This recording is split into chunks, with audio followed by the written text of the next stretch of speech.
Sem videl Urgel in tukaj je potekala meja med Italijo in Nemčijo, ne. Malo nižje dol sem pa jaz imela dogodek s teto, pa s čevlji, levo tle proti Šentvidu. Ja. Tu so vzidani še... Ja, tu so pa vzidani kamni obmejni. Na enem piše... Ja, Italija pa Deutschland. Kako ste prišli do te meje? Jaz sem prekradla skozi žico, ki je bila za Ljubljano, ne. Sem se prekradla skozi in ker nisem imela dovolilnice in sem šla potem tukaj dol pa do proti tlele levo še malo, ker mi je teta vrgla čevlje.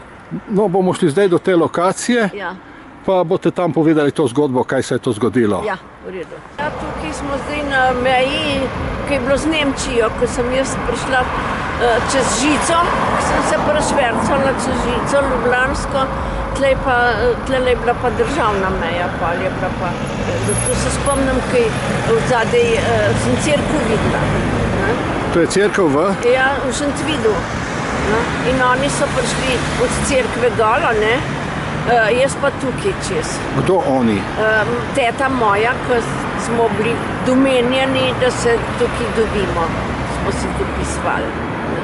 Pa je prinesla meni čevlje, pa Nemec ni pustil, da bi mi jih dala, ker tudi nismo mogli skupaj priti. In smo sam upili čez mejo, ne. Tako, pa je pa ona čevlje sezula, pa mi jih je vrgla čez, tako da sem jih dobila, ona je pa ostala bosa.